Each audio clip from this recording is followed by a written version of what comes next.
आज हम तुलनात्मक राजनीति के अंतर्गत मूल अधिकार को देखेंगे कि मूल अधिकार की विशेषताएं क्या होती हैं और मूल अधिकार को आखिरकार मूल अधिकार कहा ही क्यों जाता है या फिर अधिकारों को मूल अधिकार कहने की ज़रूरत क्यों पड़ी। हम सबसे पहले देख लेते हैं अधिकारों को मूल अधिकार क्यों कहा जाता है, क्या कारण हुए जिसकी वजह से अधिकारों को मूल अधिकार कहा जाने लगा।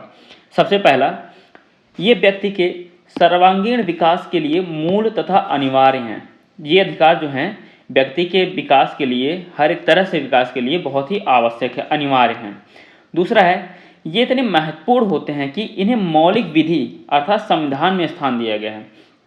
इन अधिकारों को संविधान में स्थान दिया गया क्योंकि यह मनुष्य के जीवन के लिए बहुत ही ज़्यादा आवश्यक होते हैं, महत्वपूर्ण होते हैं। अगला है, इसको संविधान संशोधन प्रक्रिया 368 के तहत ही बदला जा सकता है, अन्यथा इसको बदला नहीं जा सकता है। ये अधिकार जो होते हैं न्याय योग्य होते हैं। ये अधिकार न्याय योग्य होते हैं। अगर आपके इन अधिकारों का हनन करता है राज्य या फिर कोई दूसरा व्यक्ति, तो आप जो है सर्वोच्च न्यायालय, उच्च न्यायालय में या फिर न्यायालयों में जा सकते हैं। हाई कोर्ट, सुप्रीम कोर्ट, इन दोनों न्यायालयों में आप जा सकते हैं। आगे है लोकतंत्र की नींव। ये अधिकार नागरिकों को सत्ता के दुरुपयोग से बचाते हैं और लोकतंत्र को मजबूत करते हैं। सबसे पहले हम ये भी जान लेते हैं कि मूल अधिकार जो है भाग 3, संविधान के भाग 3 में इसका उल्लेख किया गया है और अनुच्छेद 12 से लेकर अनुच्छेद 35 तक में मूल संविधान का वर्णन किया गया है। जो भारतीय संविधान था, मूल संविधान था हमारा, उसमें कुल 7 प्रकार के मूल संविधान थे, लेकिन वर्तमान समय में केवल 6 प्रकार के मूल संविधान रह गए हैं। संपत्ति का मूल अधिकार जो है वो 44वें संविधान संशोधन 1978 द्वारा मौलिक अधिकार के रूप से हटा दिया गया। उसे मूल अधिकार जो है वो अमेरिकी संविधान से प्रभावित है। मूल अधिकार जो है अमेरिकी संविधान से प्रभावित है। आगे हम देखते हैं मानव गरिमा की रक्षा। ये व्यक्ति की स्वतंत्रता, समानता और सम्मान पूर्वक जीवन जीने के अधिकार को सुनिश्चित करता है। बुनियादी जरूरतों का संरक्षण। आगे क्या है, बुनियादी जरूरतों का संरक्षण। ये अधिकार जीवन की उन जरूरतों को सुरक्षित करते हैं जो हर इंसान को बिना भेदभाव के मिलने चाहिए। अगर ये अधिकार नहीं रहेंगे तो कोई दूसरा व्यक्ति या फिर राज्य जो है दूसरे व्यक्तियों के अधिकारों का हनन करेगा।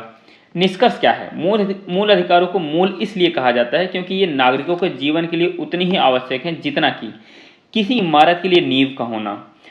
और अधिकारों के बिना लोकतंत्र, स्वतंत्रता और समानता का विचार अधूरा रह जाता है। इन अधिकारों के बिना लोकतंत्र, स्वतंत्रता और समानता का विचार अधूरा रह जाता है। जिस प्रकार व्यक्ति को जीवन जीने के लिए हवा, पानी, खाने की जरूरत होती है, उसी प्रकार से समाज में जीने के लिए इन अधिकारों की जरूरत पड़ती है। हम आगे देखते हैं मूल अधिकारों की विशेषता क्या है। मूल अधिकारों की विशेषता क्या है, मौलिक अधिकार सीमित है, निरंकुश या फिर अबाधित नहीं है। मौलिक अधिकार सीमित हैं।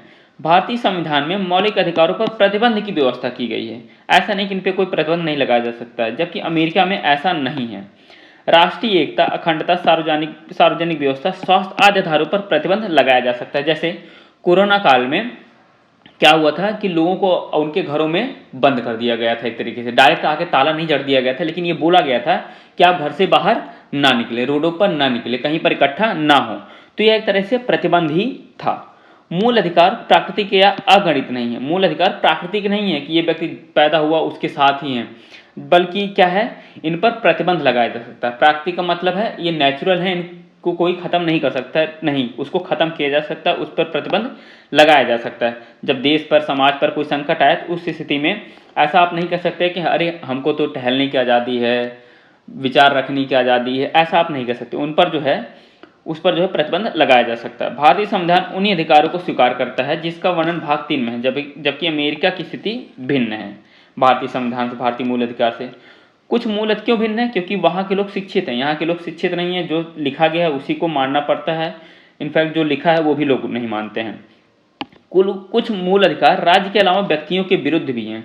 ऐसा नहीं है कि मूल अधिकार केवल राज्य के विरुद्ध है, कुछ मूल अधिकार व्यक्तियों के विरुद्ध भी है। जैसे सामान्यतः मूल अधिकार राज्य के विरुद्ध और व्यक्तियों को प्रदान किए जाते हैं। राज्य के विरुद्ध होता है व्यक्तियों को प्रदान करने के लिए, परंतु अनुच्छेद 17 व अनुच्छेद 23 व 24 व्यक्तियों के विरुद्ध भी है। अर्थात कोई एक व्यक्ति दूसरे व्यक्ति के अधिकारों का अतिक्रमण नहीं कर सकता है। आपातकाल में निलंबन। राष्ट्रीय आपात के समय राष्ट्रपति अनुच्छेद 20 व 21 को छोड़कर अन्य मूल अधिकारों का निलंबन कर सकता है। यूएस, ऑस्ट्रेलिया आदि देशों में ऐसा नहीं है, केवल भारत में है। मूल अधिकार अस्थायी नहीं, मूल अधिकार अस्थायी नहीं, संसद में इसमें कटौती या कमी कर सकती है, परंतु अनुच्छेद 368 के तहत संविधान संशोधन द्वारा ही साधारण विधेयक द्वारा नहीं किया जा सकता है। उदाहरण, संपत्ति का अधिकार। अगर आप ऐसा सोच रहे हो मूल अधिकार एकदम निश्चित है, अस्थायी है, तो ऐसा नहीं है। कोई सा मूल अधिकार 368 के तहत हटाया जा सकता है। ये नकारात्मक व सकारात्मक दोनों हैं। मूल अधिकार क्या होते हैं? ये नकारात्मक व सकारात्मक दोनों होते हैं। नकारात्मक का मतलब क्या होता है? यानी राज्य की शक्ति पर निर्बंध या प्रतिबंध लगाया जाता है। अनुच्छेद 17 क्या था? यानी राज्य की शक्ति पर निर्बंध यानी प्रतिबंध लगाते हैं। उदाहरण, अनुच्छेद 14, 15, 16, 20, 21, ये व्यक्तियों के विरुद्ध जो है राज्य जो है मनमाना कार्य नहीं कर सकता है, उस पर प्रतिबंध लगाता है मूल अधिकार। जबकि सकारात्मक क्या है? व्यक्तियों के लिए विशेष सुविधाओं की व्यवस्था।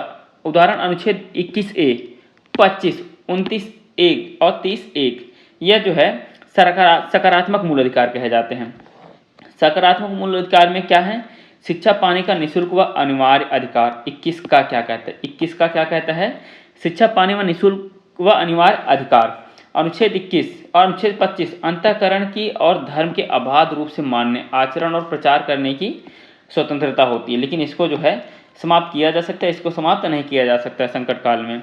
अनुच्छेद 29(1) प्रत्येक नागरिक को अपनी विशेष भाषा, लिपि या संस्कृति बनाए रखने का अधिकार होता है, यह मूल अधिकार है। अनुच्छेद 29 क्या कहता है? प्रत्येक व्यक्ति को, प्रत्येक नागरिक को अपनी विशेष भाषा, लिपि या संस्कृति बनाए रखने का अधिकार होता है। अनुच्छेद 30(1) धार्मिक या भाषाई अल्पसंख्यकों को, यहाँ पर नागरिक और व्यक्ति दो अलग अलग चीज। व्यक्ति जो है विदेशियों को भी अधिकार मिलते हैं, लेकिन भारतीय संविधान में कुछ अधिकार जो हैं सभी व्यक्तियों को मिलते हैं, जबकि कुछ अधिकार जो हैं केवल नागरिकों को मिलते हैं, विदेशियों को नहीं मिलता है। धार्मिक या भाषाई अल्पसंख्यकों को अपनी रुचि की शिक्षण संस्था की स्थापना एवं प्रशासन का अधिकार होता है। अनुच्छेद 30 क्या कहता है? धार्मिक या भाषाई अल्पसंख्यकों को अपनी रुचि की शिक्षण संस्था की स्थापना व प्रशासन का अधिकार होता है।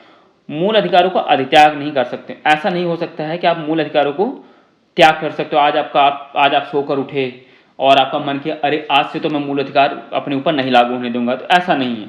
मूल अधिकार सबके ऊपर एक समान रूप से लागू होता है। पर यूएस में जो है व्यक्ति मूल अधिकार को त्याग कर सकता है, क्योंकि वो जागरूक व शिक्षित है। भारत में जागरूकता कम है, अतः कोई इसका दुरुपयोग कर लोगों को बरगला सकता है, उसको बहका सकता है, इसलिए जो है आप उसका त्याग नहीं कर सकते। ओल्गा टेनिस वाद 1985 में हुआ था। मूल अधिकारों का त्याग नहीं किया जा सकता, उसमें सुप्रीम कोर्ट ने कहा। मूल अधिकार राज्य द्वारा अपने नागरिकों को उपहार नहीं है। मूल अधिकार राज्य द्वारा अपने नागरिकों को उपहार नहीं है कि ऐसा है कि चलो हम आपके ऊपर एहसान करते हैं, अपने नागरिकों को उनको कुछ मूल अधिकार देते हैं, ऐसा नहीं, बल्कि वह संविधान प्रदत्त है, संविधान में दिया गया हुआ है। ऐसा ना हो कि आज आपने उपहार दिया कल को वापस मांग ले, ऐसा नहीं है। एम नागराजवाद 2007 में सर्वोच्च न्यायालय ने कहा कि मूल अधिकार राज्य द्वारा अपने नागरिकों को उपहार नहीं है। और हम जान लेते हैं कि मूल अधिकार का मूल उद्देश्य क्या है। इसका उद्देश्य है राजनीतिक लोकतंत्र की स्थापना करना। क्या है? राजनीतिक लोकतंत्र की स्थापना करना, और इसको लागू करने का संविधान द्वारा यह स्वतः ही लागू होता है। और उसकी प्रकृति क्या होती है? मूलतः नकारात्मक होती है, लेकिन यह सकारात्मक व नकारात्मक दोनों हैं। संरक्षण या सुरक्षा किसके द्वारा प्रदान किया गया है? सर्वोच्च न्यायालय अनुच्छेद 32 व उच्च न्यायालय अनुच्छेद 226 के द्वारा इसको संरक्षण प्रदान किया जाता है।